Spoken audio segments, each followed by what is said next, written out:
Reading from 2 Kings chapter 9, starting at verse 30. And when Jehu was come to Jezreel, Jezebel heard of it, and she painted her face and tired her head and looked out at a window.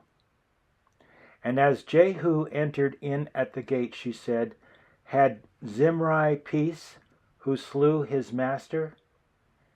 And he lifted up his face to the window and said, Who is on my side? Who?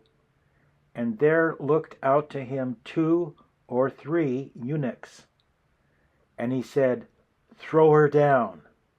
So they threw her down, and some of her blood was sprinkled on the wall and on the horses, and he trode her under foot. And when he was come in, he did eat and drink, and said, Go, see now this cursed woman, and bury her, for she is a king's daughter. And they went to bury her, but they found no more of her than the skull, and the feet, and the palms of her hands. Wherefore they came again and told him, and he said, This is the word of the Lord, which he spake by his servant Elijah the Tishbite, saying, In the portion of Jezreel shall dogs eat the flesh of Jezebel, and the carcass of Jezebel shall be as dung upon the face of the field in the portion of Jezreel, so that they shall not say, This is Jezebel. Jezebel has no headstone.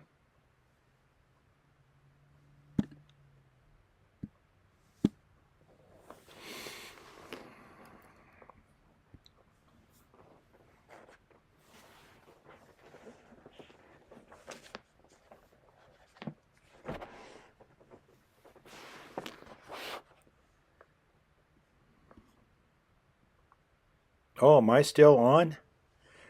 Well, my comment is this.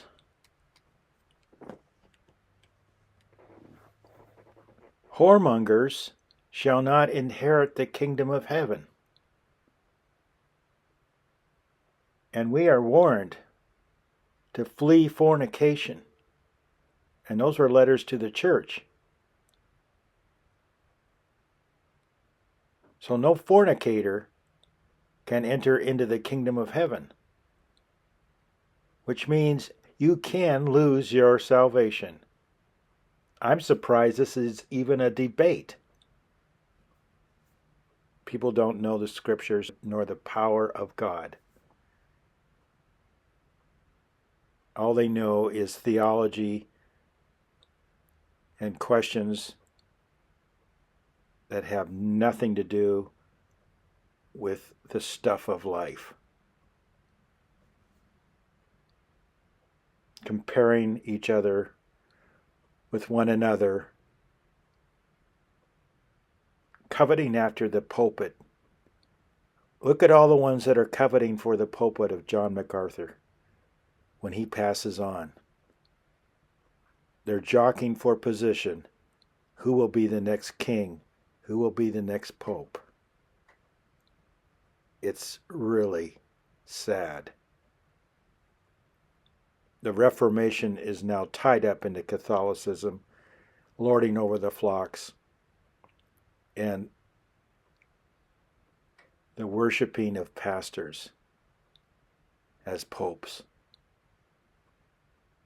There's no difference between the Protestant and the Catholic in their government. It is like in John 3,